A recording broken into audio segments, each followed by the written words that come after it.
ሌላኛው ማሳስበው ነገር አንዳንዶች ወንድሞች ሊያስከፋቸው ይችላል ግን እኔ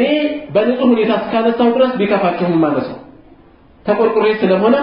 የግድ ማንሳት ስላለብኝ የጫት ጉዳይ ነው የጫት ጉዳይ ብዙዎችን ያስከፋል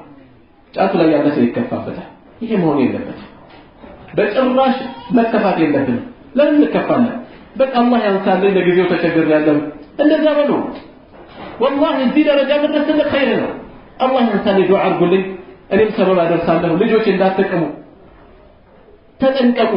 እያልክ የምትናገርበት ነው እንጂ ጭራሽ ለምን ተነካ እንዴት እንደዚህ ይቆማል በጫት ለሊቱን ቁጭ ብለው ያድራሉ በረመዳን 8 ሰዓት 9 ሰዓት ሰፈር ይመገቡና ይተኛሉ ለሊቱን ጭምር ይጾማሉ በእስላም የሌሊት ጾም የለም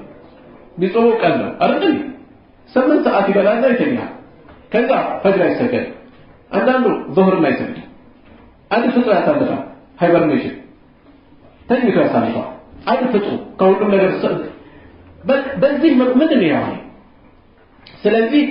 የጫት ጉዳይ ቢቻል ከነጭራሹ ከዚህ ነው ሰው ኑሮ ከበደኝ ይያለ ለቀጠል ለማይራራ ቀጠል እንዴ ገንዘብ ያወጣ ከዚህ ነገር ልንወጣ አላህ ልንፈራ እንዲያውም ረመዳን ወሳኝ የሆነ ወቅት ነው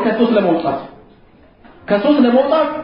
የሚፈልገው ከልብ መነሳት ነው ከልብ መቁረጥ ነው መቁረጥ ላልቻለ ሰው እና አቡ ጀህል ለሽርክ ሲሉ አንገታቸውን ይሰጡት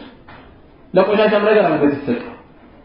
ለቆረጠ አላህ እንዳሰበው ደግሞ ከልብ ካለቀሱ እንባይገድም ይባላል ቁረጥ ትችላለህ ከወሰንክ